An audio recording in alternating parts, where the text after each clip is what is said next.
Einstein avait raison. 100 ans après sa théorie de la relativité générale, la communauté scientifique s'apprête à annoncer cet après-midi qu'on a bien observé directement l'existence d'ondes gravitationnelles. Le grand physicien avait décrit que les masses, comme le Soleil, courbent l'espace comme dans un filet, des déformations qui se propagent en formant des ondes imperceptibles. Seuls des phénomènes astrophysiques violents, comme par exemple la fusion de deux trous noirs, peuvent créer des ondes suffisamment conséquentes pour être mesurées.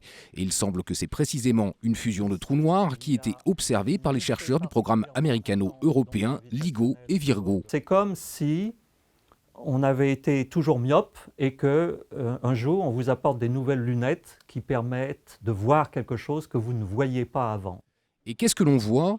Déjà que les trous noirs existent bien. Leur mystère va peut-être à terme être percé grâce à cette révolution astronomique. Ça veut dire que l'astronomie des ondes gravitationnelles va commencer très vite, qu'on va apprendre des choses sur le nombre de trous noirs binaires dans l'univers, sur leur position, pour savoir dans quelle galaxie elles sont, pour pouvoir mesurer l'univers à l'échelle cosmologique, et on espère pour avoir des surprises. La science comme l'univers est décidément grande et nous, pauvres humains bien petits, comme les contemporains de Copernic, nous ne percevons pas encore bien l'onde de choc de cette découverte.